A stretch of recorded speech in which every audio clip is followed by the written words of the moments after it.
All right, episode 2, Scratch Golf Show. Thanks for jumping in today. What a first couple days here at the Masters. Um, Today was carnage. Today was brutal. Um, you had one round in the 60s, which is wild. Um, Leads at 6 under. Homa, DeChambeau, Scheffler. Højgaard at 4 under. Nikolai. Cam Davis, Morikawa, Aberg, or Aberge, whatever, however you pronounce his name. -2. Pavon, Young, Cam Young, Fleetwood, Willett, Fox, Ben On, Cam Smith, all closing out under par. So there's 15 guys under par after 36 holes. It's always wild to me the dispersion of scores that we get here at Augusta.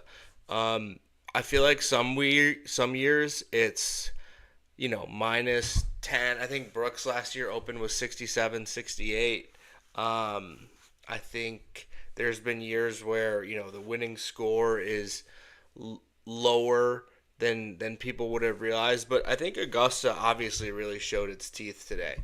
Um, I think the course itself, when it gets soft, it's definitely similar to most courses that these guys play. It's just easier, right? It's easier with the green complexes getting softer throughout the day. And we saw that yesterday in the morning when the course softened up for the early group who went off first. I know Bryson went out early, shot 65, but a lot of the rounds in the later group, obviously finishing up this morning, there wasn't a ton of great scores in the later afternoon rounds, which was interesting.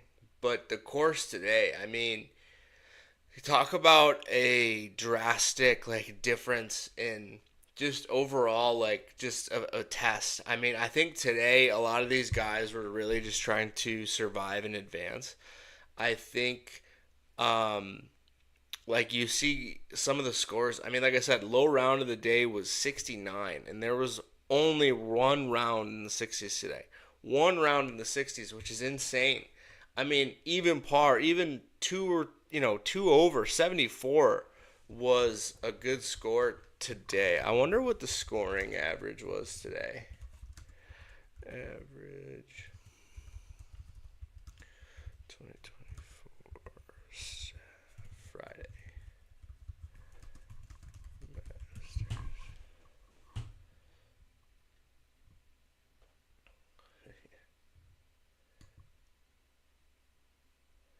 I'm just trying to find the scoring average. Uh,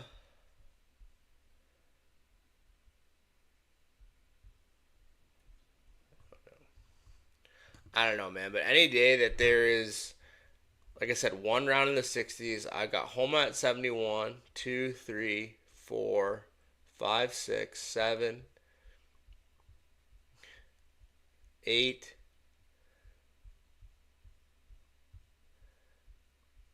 8 rounds at par or better today. Or I'm sorry, at under par. So 8 rounds under par today. 8. That's insane. Out of 89 or 88 guys. 8 rounds under par. We've got 1, 2,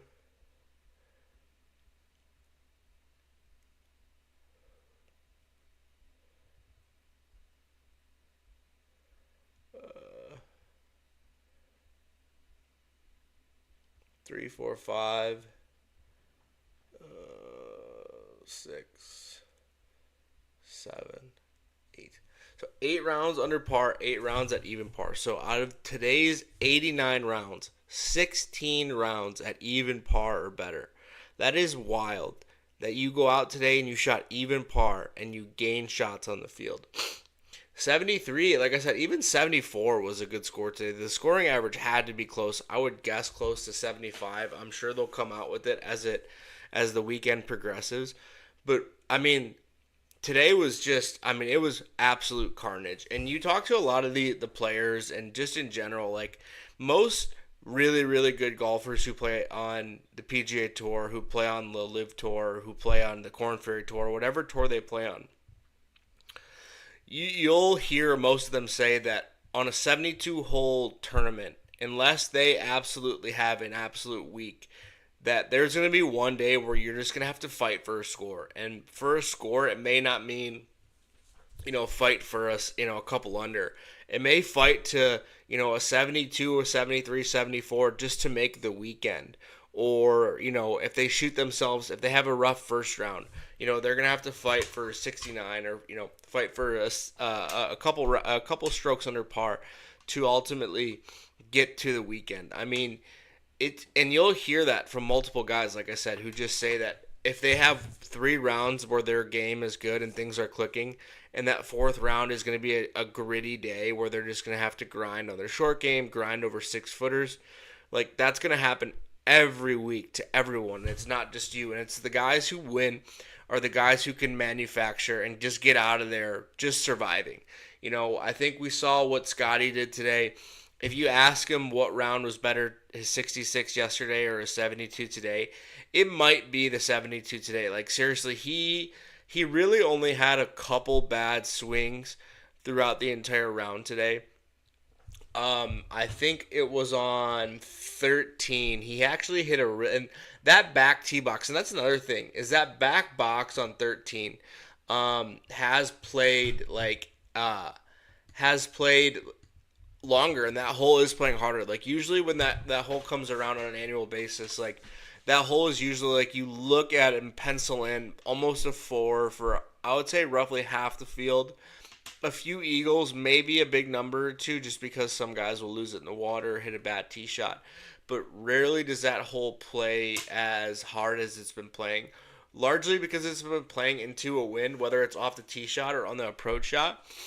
That tee shot is much, much more difficult. You almost have to hit like a slinging 310-yard draw to get where Scotty did. And you can see it. I'm actually looking at the shot tracker right now. You can see that on his shot tracker. He hit it 305 yards. He had 229 to the green.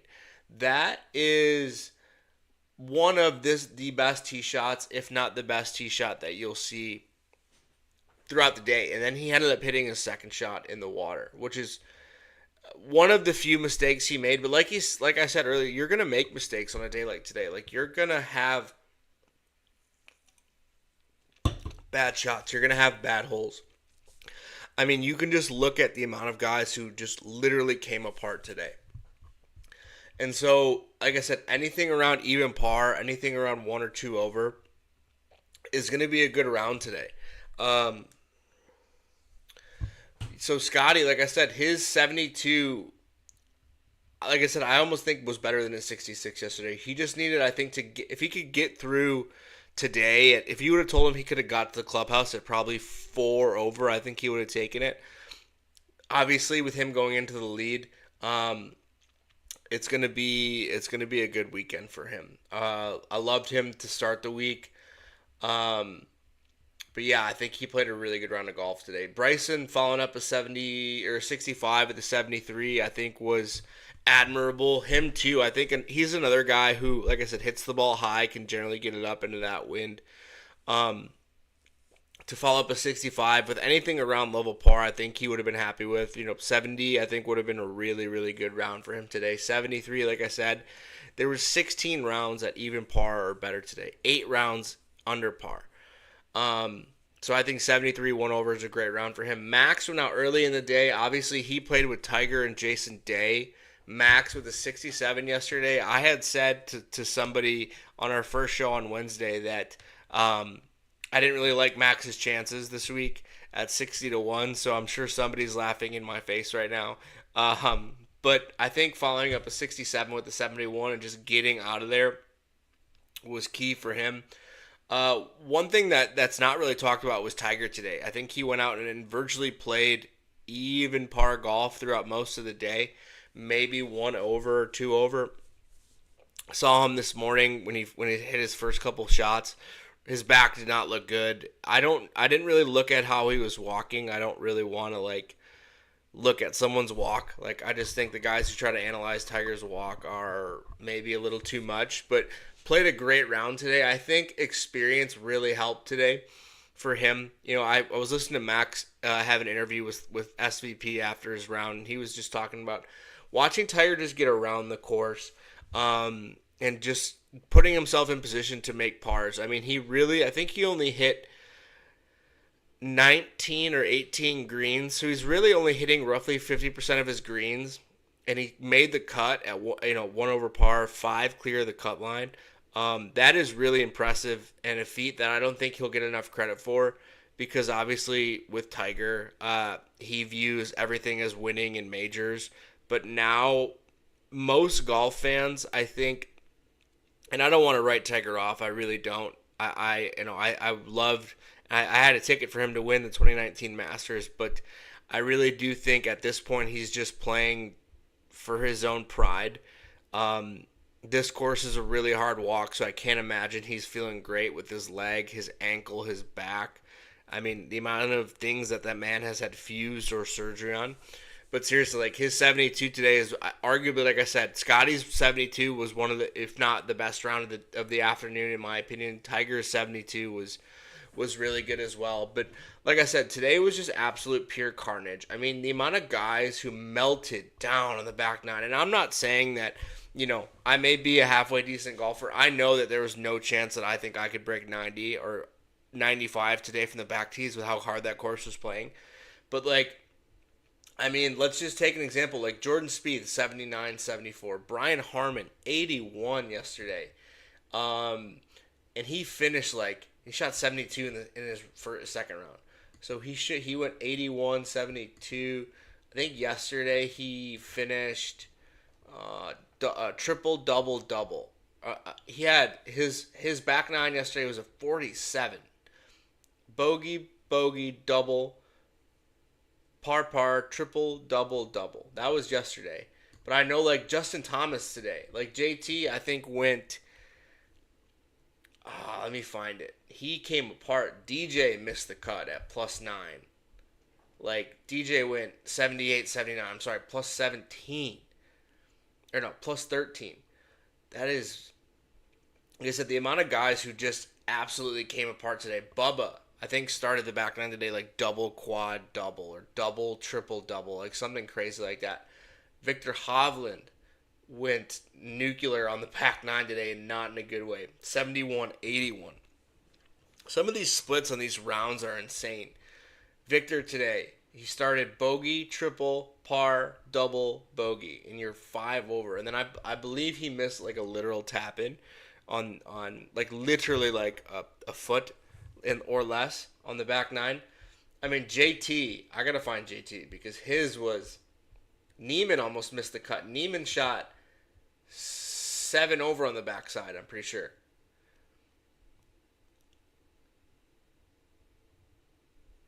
One, two, three, four, 5, 6, 5. 41. And he birdied 18. I just got to find JT. His was... He, like, came apart. Rory with a 75 today. Actually, he's not in a bad spot. Where's Justin Thomas? Yes, JT. Double, double, bogey, double. To shoot 79. I think he was +7 or +8. I mean, 1, 2, 3.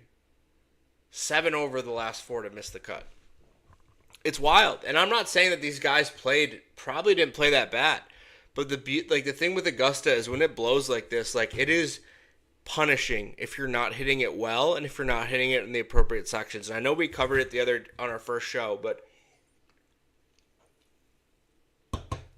the amount of times that if you're not in the appropriate spot, it's mind-blowing of where the ball can end up. So the theme of today, like I said, was just survival. The cut line moved to +6 later in the day. Actually screwed me in a couple of my bets, which kind of sucked. I needed it to stay at +5. So to recap some of our bets, DJ, obviously I had him at 40-1, missed the cut badly. I had him in a matchup against Morikawa.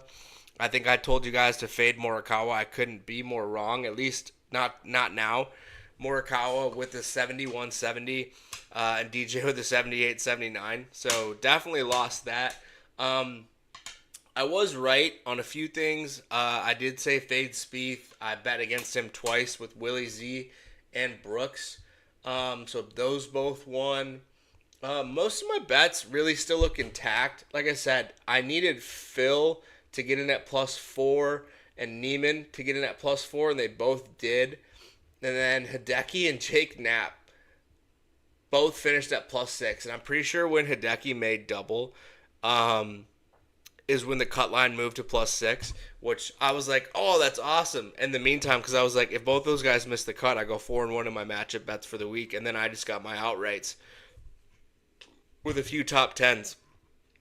But a few things that I want to touch on. Just some headlines for the week.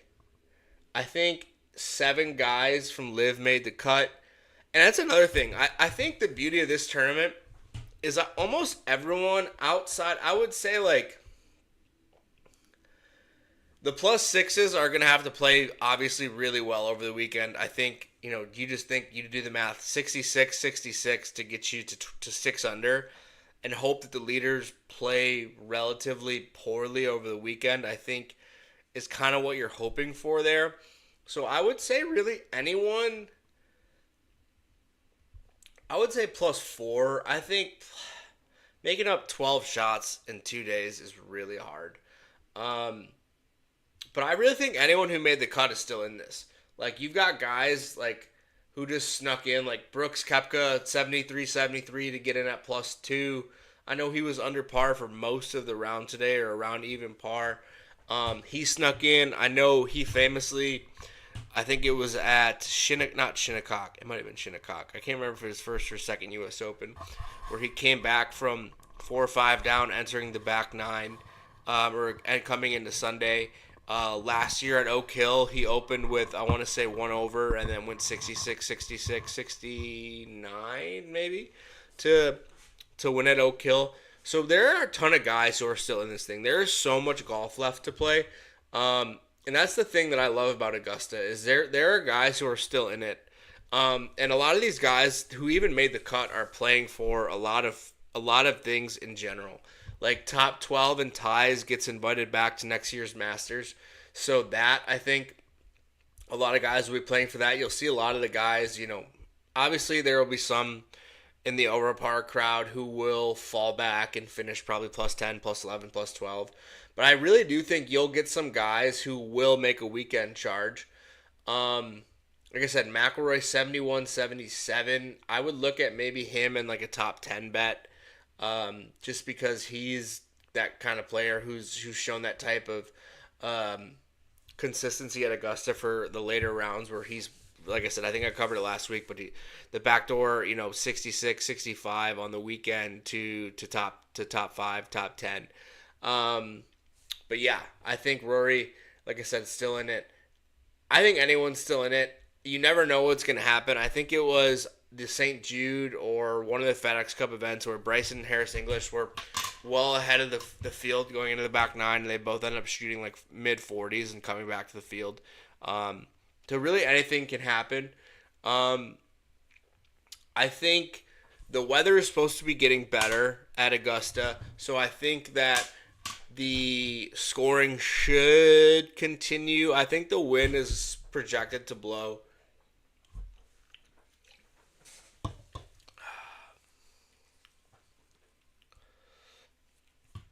So I think the wind is projected to blow 15 miles an hour both days. So, I mean, it wouldn't shock me if the course firmed up. But with it blowing like it was today, like blowing 30, 40 plus on these wind gusts, I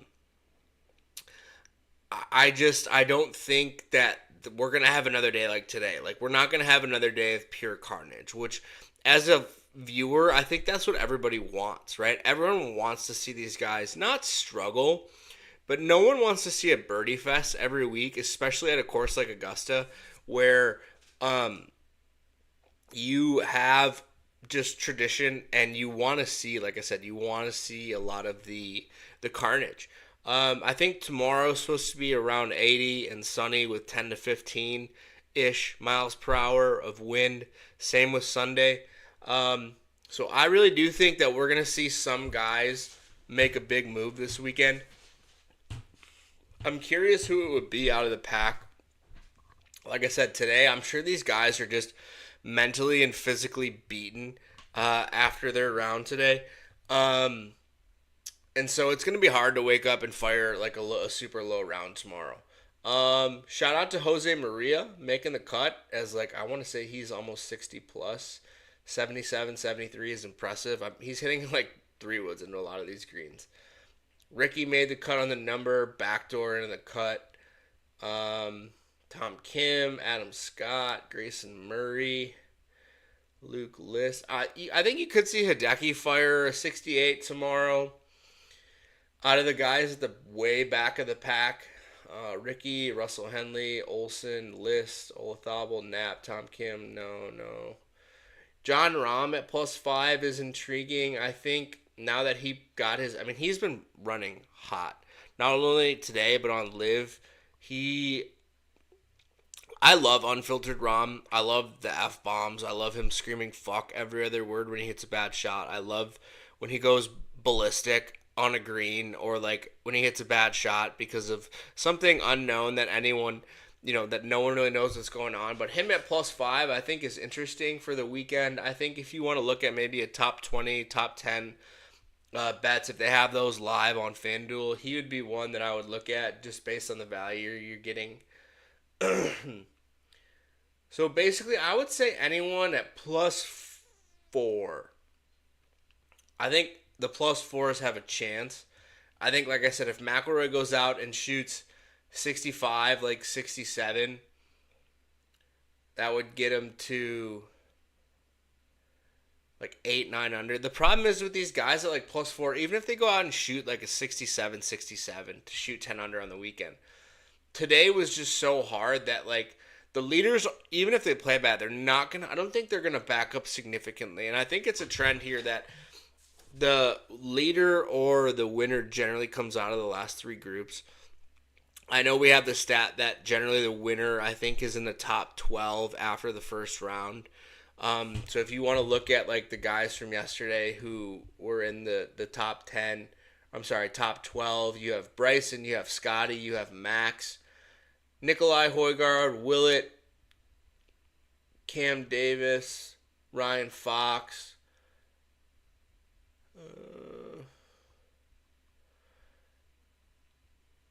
Yeah, I mean, I'm still betting on Scotty. Like, I just think he's just playing too well at this point for him to not win. I mean, if we pull up the odds, it should be live right now. Hang on.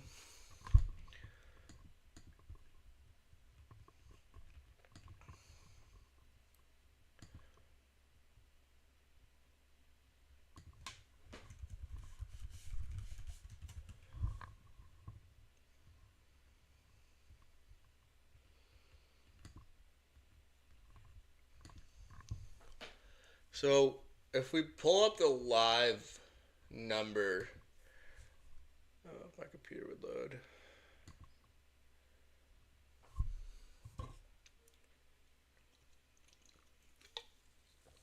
So Scotty +125. That's insane with 36 to go. So much golf. Bryson +450, Homo +500. And I can.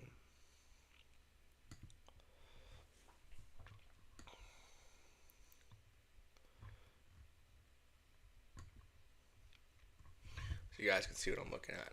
Homo +500.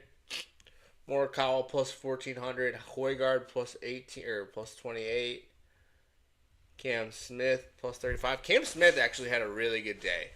I think he shot 1 under today, or even, which was almost the round of the afternoon.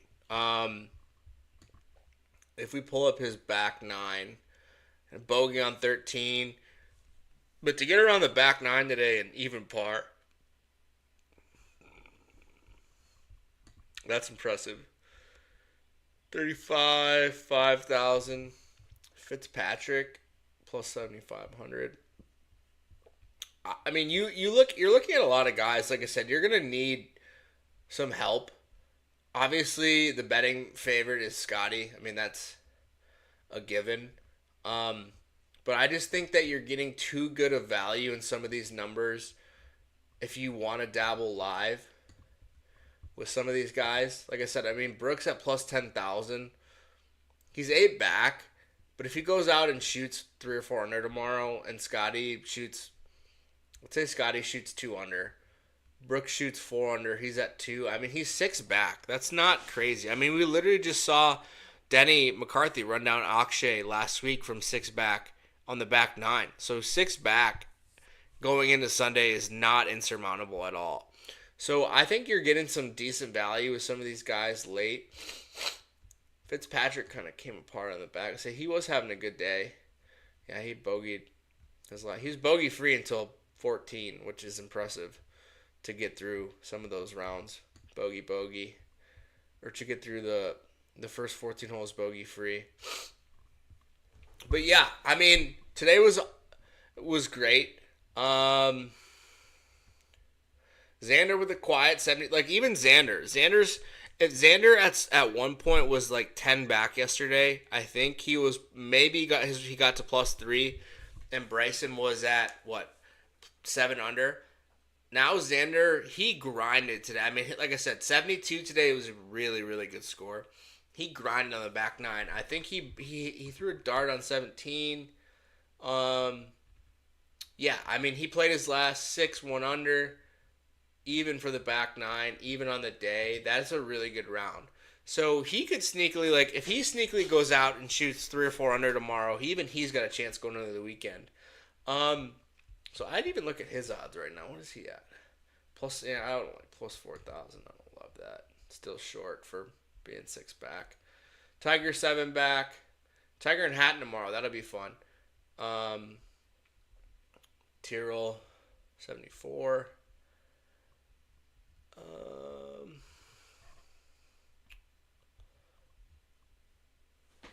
Yeah.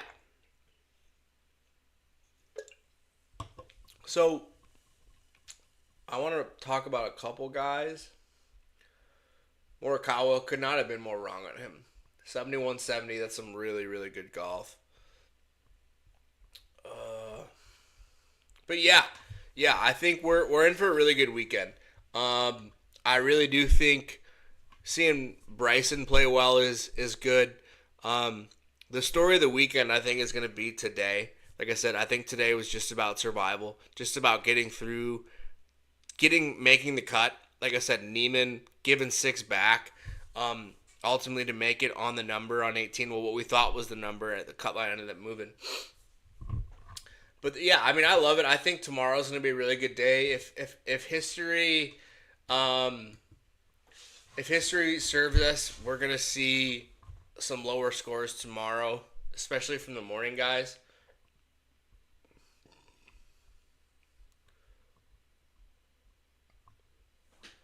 Just looking at some bets to see if there's anything.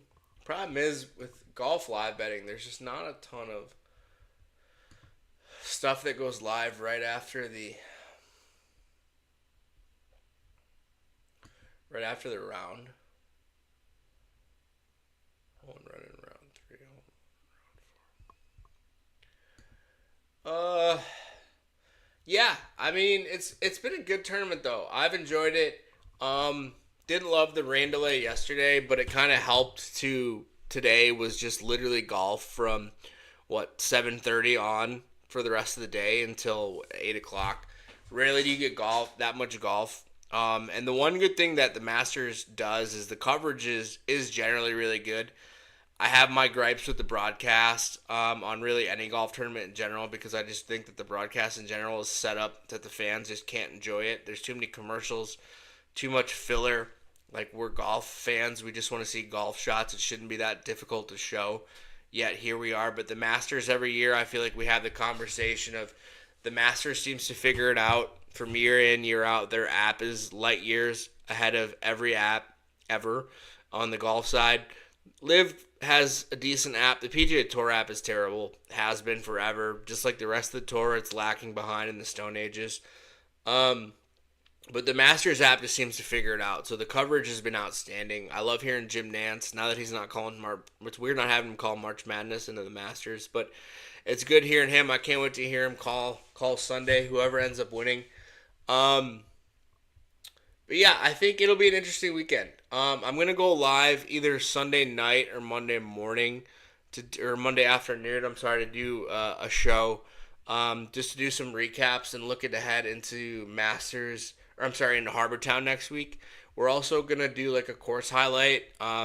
If you guys were here on the first episode, I'm big into Michigan golf. I'm from Michigan. That's where I grew up. It's where I play all my golf.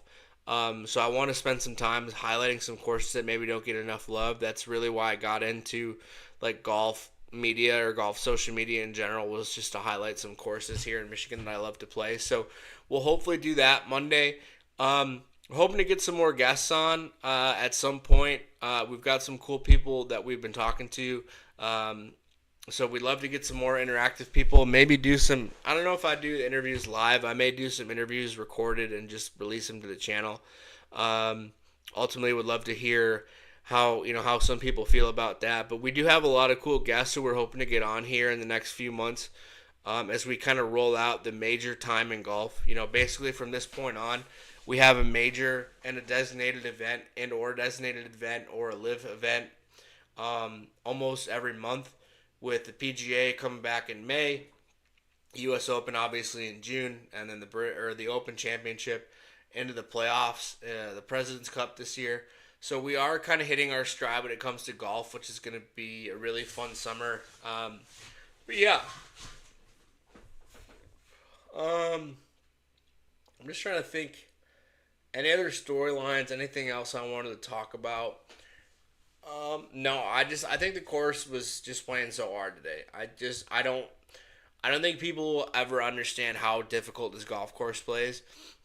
Like, the camera doesn't do it justices of like how much like slope and undulation is in so many of these holes and in these greens. So,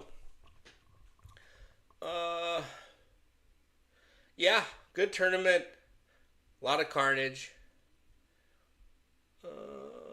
God, I can't believe the cup moved to fucking +6, man.